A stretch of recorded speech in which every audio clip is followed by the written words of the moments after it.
Alright guys, welcome back to another video. In this one, we're going to be recapping all the trades that I took this week. And for anybody new here, at the start of every week, I outline exactly what I'm watching from a macro perspective, what trades I'm planning, and how I'm positioned going into the week overall. And at the end of the week, I come back and I recap all the trades that I called out, what worked, what didn't, and why I made the decisions that I made this week. So this video is going to recap for the week of January 5th to January 9th. I'm going to break down quickly the macro and the data we got this week, how this affected gold, and how it affected some options trades that I took this week as well. To preface, this week was not about aggression, and it was just more so about being disciplined and making sure that I was positioned correctly. So looking from a macro and a data overview this week, I will say ISM manufacturing PMI staying below 50 means that manufacturing is still contracting. So for me, this tells me that growth is still slowing and inflation pressure hasn't completely disappeared. This combination just gives me uncertainty and not confidence with the economy. So markets don't like these extremes. They like clarity, and we really did not get that this week. One of the biggest things for me that I take into the most account is the labor market. With ADP coming in weaker than expected and JOLTS declining again, non-farm employment payrolls were soft versus expectations. So the takeaway isn't that the labor market is breaking, but more so the labor market is cooling gradually. It's not collapsing, but that matters for rate expectations and overall risk sentiment going into the next couple months. In terms of Fed commentary through the week, nothing dramatically new. The tone has stayed pretty consistent, with rates are still restrictive and policy remains data dependent. So no one is rushing anything, and the market is in more of a let's wait and see mode. Personally, from a headlines perspective, obviously the Venezuela situation was a huge thing this week and was pretty much responsible for this giant Asia session that we had that was going long after we opened on Sunday night. So from a headline perspective, we didn't really get anything crazy. I did see some articles talking about Trump raising like a defense budget from like $500 billion. So, are we gearing up for a war? I don't know, but if we are, that means gold could explode. But for the time being, the Venezuela headline is the only thing that I'm very much paying attention to through this week, aside from the data itself. So what this means for gold when it comes to defocus is gold likes uncertainty. It likes slowing growth and situations where confidence isn't extreme in either direction. And this week gave us exactly that. We didn't get strong growth surprises or a collapse in inflation. So gold held its ground and started to build some supportive structure. For my gold trade, this wasn't about adding aggressively. This one was more so about confirmation, patience, and just letting macro justify staying in the position. As you guys know, I loved the break and retest right here, but I didn't have a very safe spot to put my SL, so it was a little bit wonky for me, where I said, hey, let me let gold make some more structure before entering. And that is exactly what I did right here. I got a very clean entry on this as well. And as you can see, there was literally no drawdown on this thing at all. Funny enough, the entry was at 4444.44. So, big four guy, I guess. And I guess that is a sign of a profitable trade. So once this trade actually finishes, either I'm going to be hitting a full TP on this, or I'm going to be hitting a break-even trade.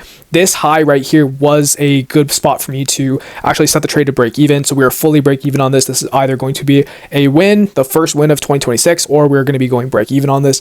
Right now, going into the weekend, we are still pretty bullish on the macro stance right now. So I am holding this, and I haven't taken any partials. Maybe we get some headlines over the weekend from a macro perspective that could take us right over the finish line.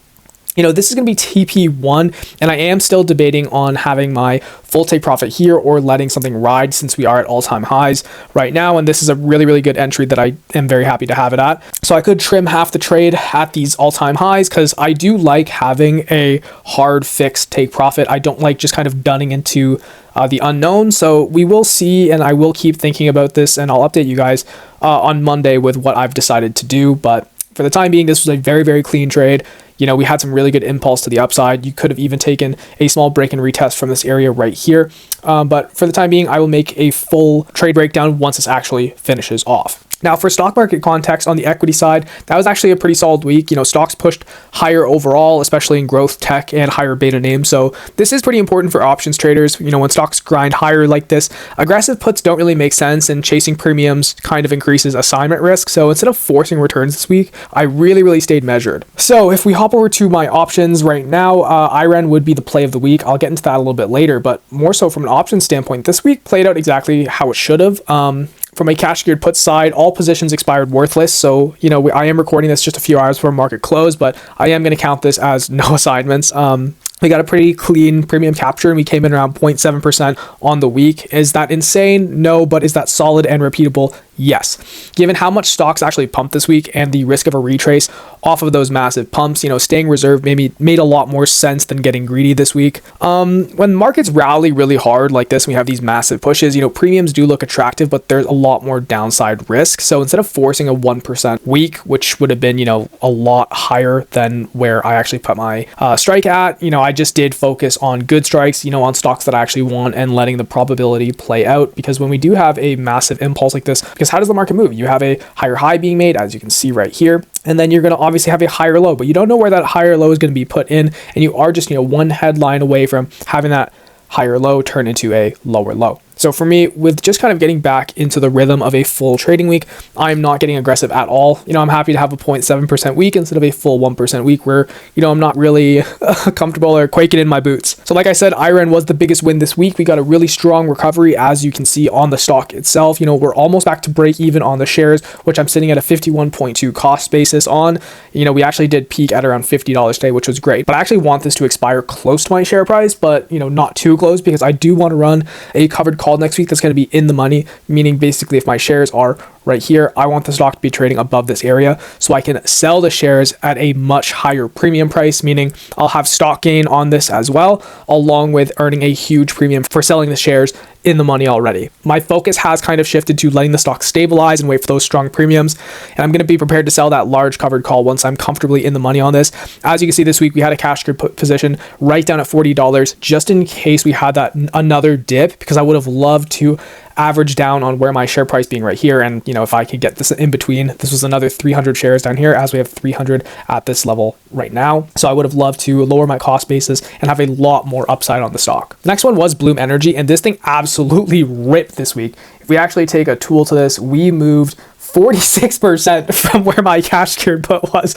So, this was a ballsier play this week. We obviously are not getting assigned on this, considering this is the start of the week right here. With us mooning like this, we're definitely not getting assigned the shares. It would have been cool if we actually got assigned down here, because we would have had a massive stock gain on this. I remember actually trying to get just the orders to fill on this, and you can probably see why I had some trouble, just because the stock was ripping the entire time this week. And the final cash secured put I had this week was actually on CoreWeave. This one was not much of a mover this week, I gotta say. Don't mind my drawings actually from my earlier video in the week. Now that those are all cleared up, I can actually get into an analysis on this one. So we did have a big impulse on this again, and I did go pretty heavy actually on CoreWeave, just because I was struggling to find other stocks that I really liked this week. As you can see, that we are trading very much off the highs. I do think this has a lot of potential, and I wouldn't mind owning it down here. We do have a support level right at these lows, which made me a lot more comfortable to take a trade like this. Personally, this would have been a great assignment for me, but we did get pretty close. As you can see, we rallied to the upside, came all the way down on Tuesday, and then we kind of just pushed up again. I went pretty heavy on this, like I said, because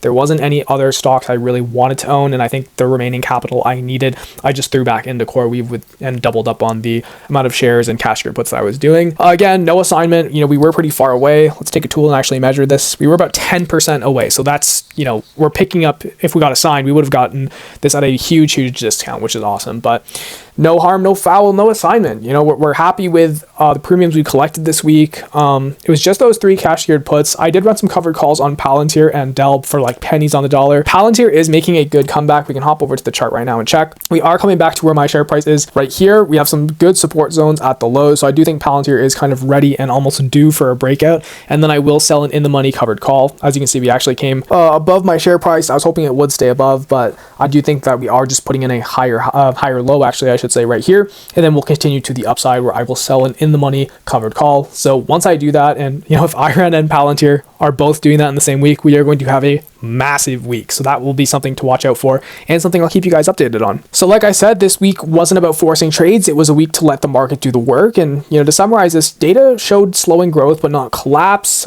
Gold stayed pretty constructive. Equities pushed a lot higher, and my options paid clean premiums. The biggest thing would be IREN actually rebounding so strongly. So overall, that was a really good week for me. Guys, this is just what consistency looks like. I'm not forcing my trades. I'm not chasing returns. I'm letting probability and my positioning do all the heavy lifting. I'll be back at the start of next week outlining what I'm watching, and then we'll do this all over again with another recap. If you guys found value in this, make sure to leave a like, subscribe, drop a comment with any questions that you might have, or any comments you have just about the video overall, and we'll see you guys in the next one.